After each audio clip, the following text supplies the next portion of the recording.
Hi ladies, Ashley Keller here from Glow Body PT, and today I'm going to talk to you about how to not gain weight when you are hungry all the time. I am a breastfeeding mom. Laurel is 3 months old.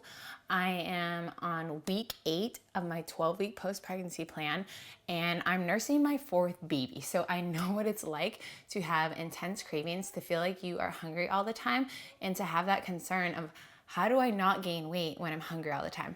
Today I'm going to teach you 5 things that you probably haven't heard anywhere else that will help you feel confident as you nourish your body the right way so you're not always thinking about food.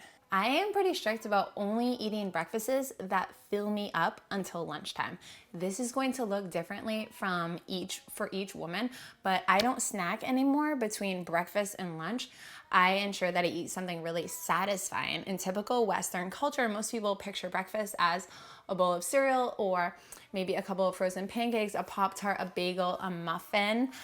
I'm sorry, that is not enough for me. I need something that has protein, fat, and carbs that is super satiating, and I almost always include vegetables with my breakfast. These are typically leftover vegetables from the night before, unless I'm making my breakfast casserole from the Mom cookbook, or if I'm having my go-to breakfast from the 10-minute plan, which I eat probably 4 days per week. If I don't have leftover vegetables or one of those options, then I'm going to be pairing my breakfast with fruit. So I'm not talking about bananas. Bananas are great once in a while, but don't be the person who has, oh, I have a banana every single morning. It shouldn't be your go-to only fruit. It's really high in calories and sugar, which is okay, but you're just limiting the potential of the quality of nutrition density that you could be consuming. What I want you taking in is a variety, whatever's in season and whatever's affordable at the supermarket, whether you can fit it into your budget to be consuming berries, which are the ultimate power fruit, blackberries, blueberries, strawberries, raspberries. Hi, Ava. You can come sit next to Mom. Or something light like cantaloupe, watermelon, honeydew melon. All those are going to be really good for you.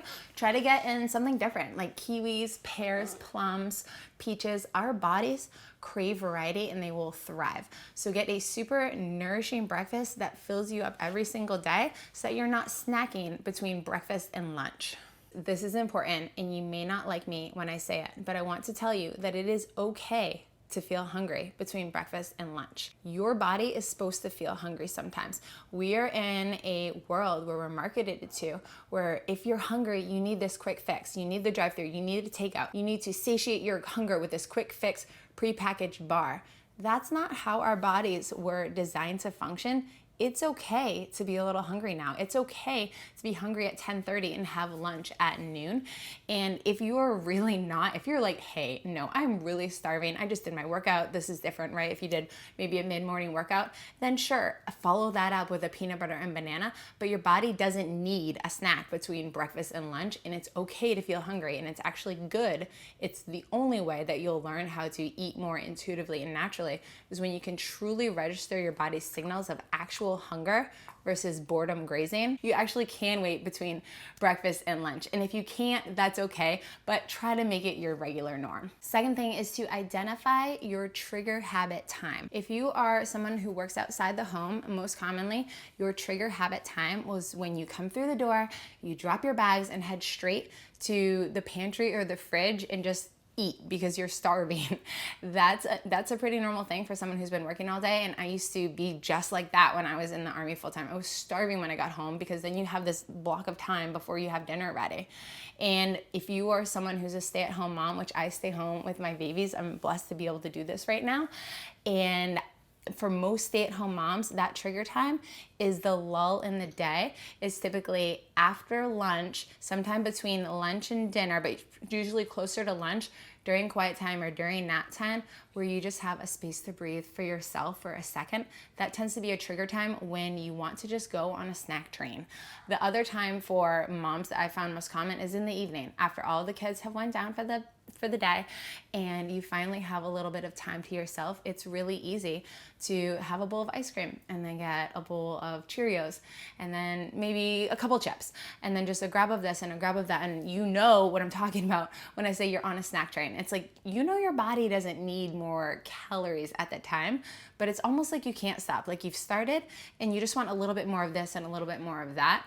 and to the point where it has become a habit. The only way to break a habit, because what's happening is conditioning has occurred.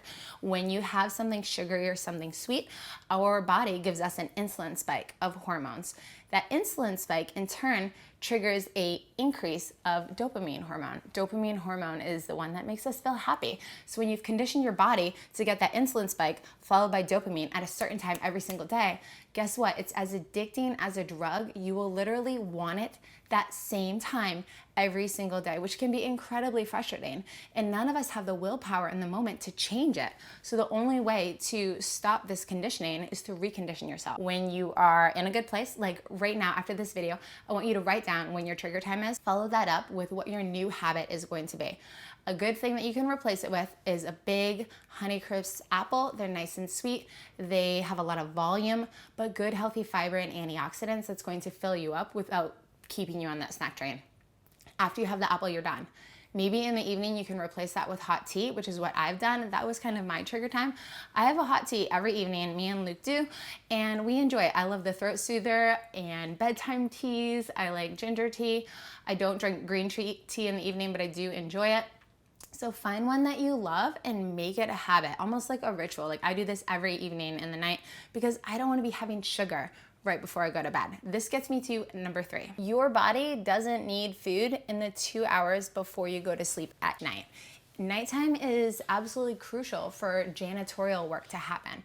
Basically, it's house cleaning that comes in through your intestines and through your colon to sweep out all kinds of residual food products that you've consumed throughout the day, and to also push through potentially harmful pathogens in your gut and to get them through. The official name for this is migratory motor complex, but all you need to remember is that you need to give your body sufficient time to get into this cyclic state in which it can push everything through. So if you're a nursing mom like I am and you're up in the middle of the night and you have this habit of getting a snack in the middle of the night, I need you to stop because you are not helping your body do its cleansing job that it needs to do each night. I am not going to sit here and tell you that you should be doing a 12-hour, 14-hour, 16-hour fast because I think that's arbitrary because I haven't seen the proof that you need such a long of a non-eating or non-feeding time, as people call it, in order to get the full benefits of migratory motor complex.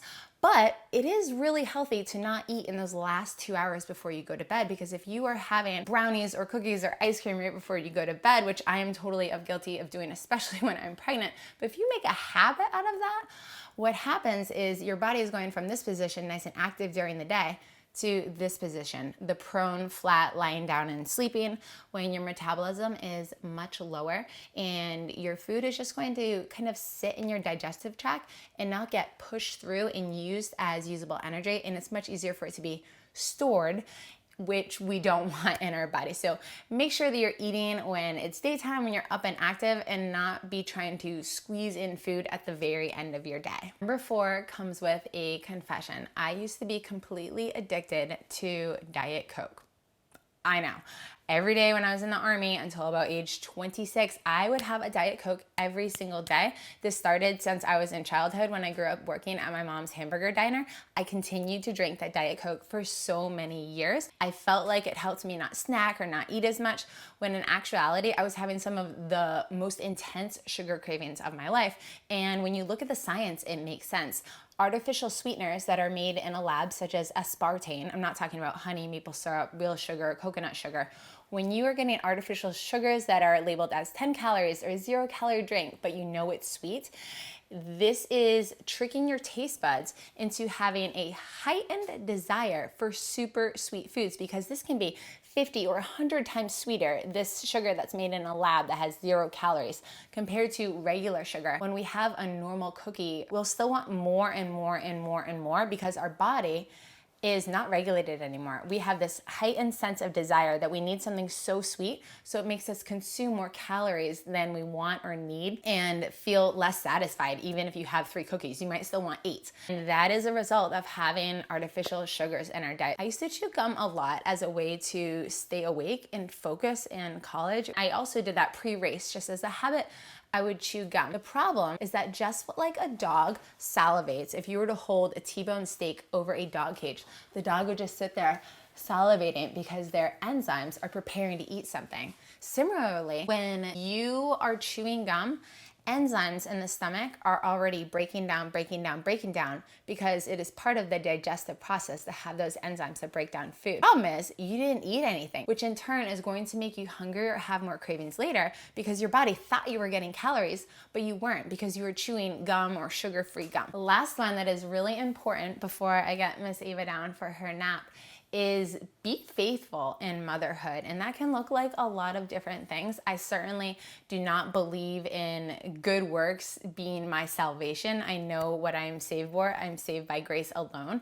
But there is definitely something to be said about being a hardworking woman. And to me, what does it look like to be faithful in motherhood, to be faithful as a wife, and to be faithful here in my home? Sometimes it's just looking around and seeing what is the next thing that needs to be done. Where can I show up and serve my family? That might look like mowing my own lawn instead of hiring a lawn mowing service, pulling my own weed, doing my own vacuum instead of using a vacuuming robot, cleaning the shower, which is a chore nobody wants to do. But there's always things that need to be done in our homes or our yards, or even sorting kids' clothes, that we can show up and serve our family. And you know what? When you are busy, when you are being productive and fruitful and helpful with your family, playing games with them, being involved, you're gonna be snacking less.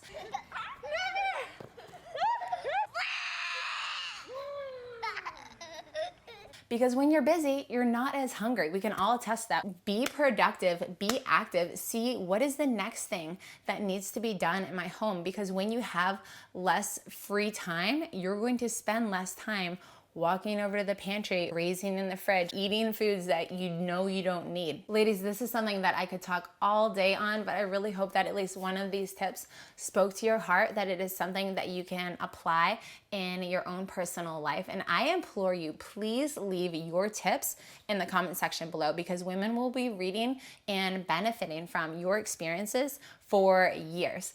Thank you so much for joining us. If you like this kind of content and fitness for moms, please subscribe. It would mean so much to me. A big hug to you, and I love you, and I'll see you next time. Bye. You wanna say goodbye? No?